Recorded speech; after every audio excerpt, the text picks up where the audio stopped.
నారాయణఖేడ్ నియోజకవర్గంలో 3 ఊళ్ళో కూడా గొడవలు సృష్టించి ఈ మధ్యన నారాయణఖేడ్ మండలం బాణాపూర్ విలేజ్కి సంబంధించిన చంద్రబసప్ప పైన అటాక్ చేసి ఆయన పైన మల్టిపుల్ ఫ్రాక్చర్స్ తగ్గినాయి. ఇక లేటెస్ట్గా ఈరోజే సిర్గాపూర్ మండలం సిర్గాపూర్ గ్రామానికి సంబంధించిన సింగార్బోగడ తాండాలో శ్రీనివాస్ అనే అబ్బాయిని కాంగ్రెస్ నాయకులు పంచాయతీ పేరిట పిలిపించి ఆయనని బాగా దారుణంగా దాడి చేసి హత్య చేయడం జరిగింది. ఈ హత్య రాజకీయాలు మానుకోవాలని చెప్పేసి నేను ఈ కాంగ్రెస్ వాళ్ళు విజ్ఞప్తి చేస్తున్నా. అధికారులు కూడా, నేను పోలీస్ అధికారులు కూడా విజ్ఞప్తి చేస్తున్నా. ఇక్కడ సిచ్యువేషన్ మీకు అర్థమవుతుంది.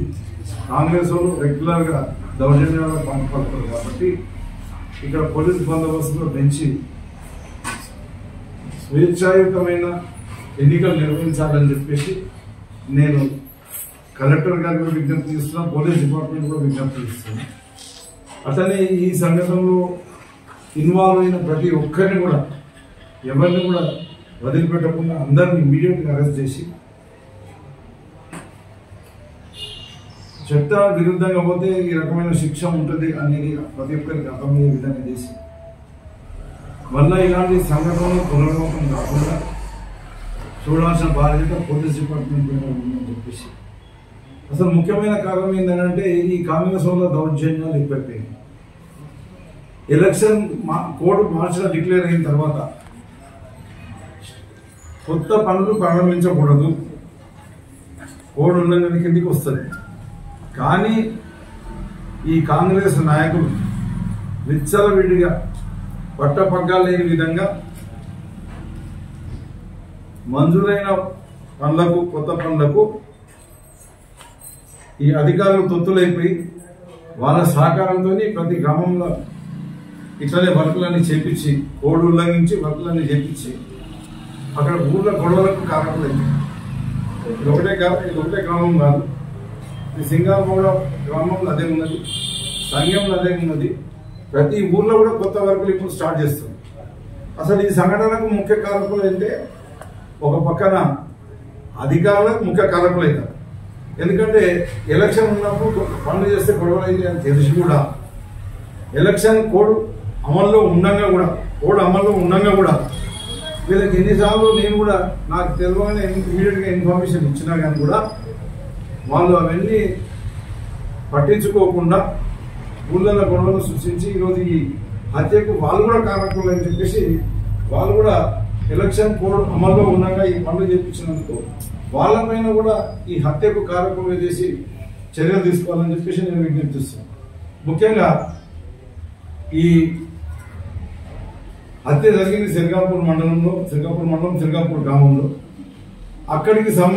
దానికి సంబంధించిన ఏఈ మాధవ్ నాయుడు గారు, పంచాయతీ డిపార్ట్మెంట్ సంబంధించిన ఏఈ మాధవ్ నాయుడు గారు ఈ కోడుండగా పనులు ప్రారంభించి ఆ పనుల వల్లనే ఈ గొడవ స్టార్ట్ అయింది కాబట్టి వారిపైన కూడా ఈ హత్య కేసులో వాళ్ళని కూడా ఇన్వాల్వ్ చేసి వాళ్ళపైన కూడా చర్య తీసుకోవాలి. అదే మాదిరిగా సిర్గాపూర్ డిప్టీ మధుసూదన్ రెడ్డి గారు వాళ్ళిద్దరి పైన కూడా ఈ హత్య కేసులో ఇన్వాల్వ్ చేసి వాళ్ళపైన కూడా చర్య తీసుకోవాలి. ఇదే కాకుండా నేను కలెక్టర్కు విజ్ఞప్తి చేస్తున్నా, వాళ్ళు ఇక్కడ ఒక ఎంక్వైరీ కండక్ట్ చేసి ఎన్నికల కోడ్ అమల్లోకి వచ్చిన తర్వాత ఎన్ని గ్రామాల్లో పనులు చేశారో ఆ గ్రామాలకు సంబంధించిన అధికారుల అందరిపైన కూడా చర్య తీసుకొని ఈ ఎన్నికల కోడ్లో అమల్లో ఉన్నప్పుడు చేసిన పనులన్నింటినీ కూడా అది కూడా నాణ్యత లేకుండా పనులు చేశారు.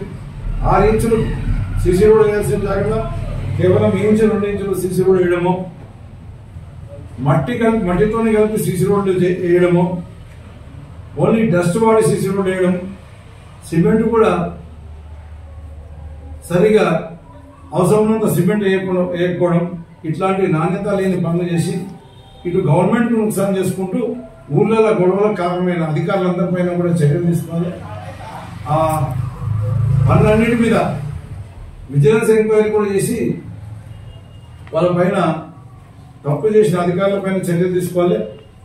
మరి కాంట్రాక్టర్లకు ఆ బిల్లులు కూడా నిలుపుదల చేసి వాళ్ళ మళ్ళీ క్వాలిటీ పని చేయించిన తర్వాత ఎలక్షన్స్ అయిపోయిన తర్వాత క్వాలిటీ పనులు చేయించి మన కొత్త పనులు చేయించే ఆ బిల్లులు ఇవ్వాలని చెప్పేసి నేను విజ్ఞప్తి చేస్తున్నా. మరోసారి కాంగ్రెస్ నాయకులు కూడా నేను హెచ్చరిస్తున్నా, ईट का पत्थर ईट का जवाब ईट से देना पड़ता, पत्थर से देना पड़ता, ईट का जवाब पत्थर से देना पड़ता. అట్లాంటి మరి అట్లాంటి మమ్మల్ని ప్రవోక్ చేస్తే మన నారాయణఖేడ్లో మేము కూడా ఏం తక్కువ లేము. మీరు అది ఇట్లానే మన యుద్ధాలు చేసుకుందామంటే యుద్ధాలకు రెడీ ఉన్నాము, దేనికంటే దానికి రెడీ ఉన్నాం.